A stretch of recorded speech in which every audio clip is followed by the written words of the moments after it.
কি করা উচিত? 1000 টাকা জোগাড় করে একটা কেটলি কিনুন আর কয়েকটা মাটির ভাঁড় নিন। বলো মা। উচ্চ মাধ্যমিক পরীক্ষা হচ্ছে লাস্ট উইক অফ জুলাই। কিন্তু মা আমি তো পরীক্ষা দেব না। পরীক্ষা তো নিতে হবে। পরীক্ষা তুমিই দেবে মা। আমরা 3 ঘন্টার পরীক্ষাটা 1.5 ঘন্টা করব। এ তোমার কেমন খেলা মা? এ তোমার কেমন বিচার? আমরাই প্রথম মনে হয় ভারতবর্ষে পরীক্ষার ডেট ডিক্লেয়ার করব। কিন্তু মা আমি তো পরীক্ষা দেব না।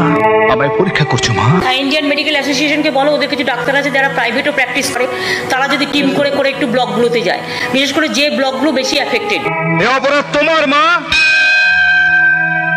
এর উত্তর তুমিই দেবে। ভুল করবেন না, গুলিয়ে ফেলবেন না দয়া করে। কি অপরাধ করেছি আমি? আমি নিজে দেখেছি, আমি বারবার আমার 10 বার ঘোরা হয়ে গেল। তুমিই বলবে আমার কি করা উচিত। বলো মা। কোনো কাজ জীবনে ছোট নয়। বলো মা বলো। না, কি করব আমি?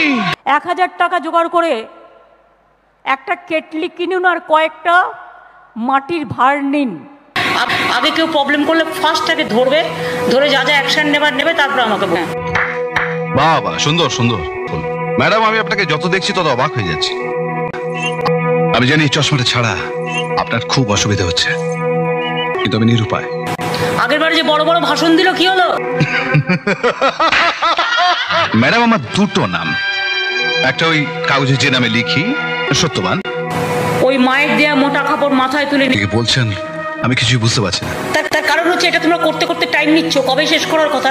আজকে বলো তো ক বছর হলো কাজটা? আমি জানি আমার যে করা উচিত নয়, আমি তাই করছি। ম্যাডাম পৃথিবীতে এমন কোনো মানুষ নেই যার কোনো স্মৃতি নেই। এই জন্যই 15 দিন টাইম হাতে রাখা হয়েছে, এটা আপনাকে মাথায় রাখতে হবে। যে হাতে গুলি বারুদ পিস্তল দিন রাত খেলা করে, গলায় এত সুর। প্লিজ এখনই এই কনক্লুশনে আসবে। মা আমি চললাম। ঠিক আছে, তুমি ওদের সবাইকে দেখো মা। ওকে, থ্যাংক ইউ, ভালো থেকো, শরীরের যত্ন নিও। Thank you very much.